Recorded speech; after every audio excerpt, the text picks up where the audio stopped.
өзге тілдің бәрін біліп, өз тілімді құрметте демекші, бүгінгі тілдер апталығының ашылу салтанатына қош келдіңіздер. Республикасының Конституциясының 12-ші тармағында Қазақстан Республикасының тілі айқындалып көрсетілген. Қазақстан Республикасының ресми қанунында қазақ тілі мемлекеттік тіл қазақ тілі болып саналады, ресми тіл орыс тілі болып саналады. Баршаңызға белгілі, жалпы Қазақстан Республикасына 120-ға жақын ұлт өкілдер тұрады. Сол өкілдердің бәрінің өзінің мемлекеттік тілдері бар.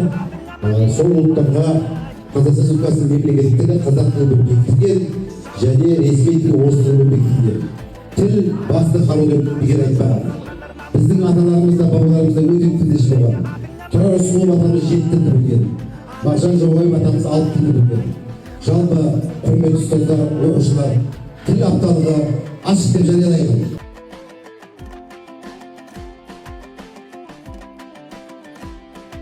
Білімді балалар көп болсын, дарынды балалар болсын, ұжымымыз ұйымшыл болсын, тек қана табыс, жақсылық, жаңашылдық, идеяларымыз ортамасын.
Ana тілін алғыс келіп әдейі.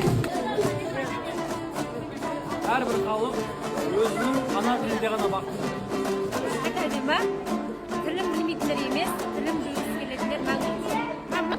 Ана сүті бой өсіреді. Ана тілі бой өсіреді. Ана тілі алғыс мен дариды. Мен айтамын.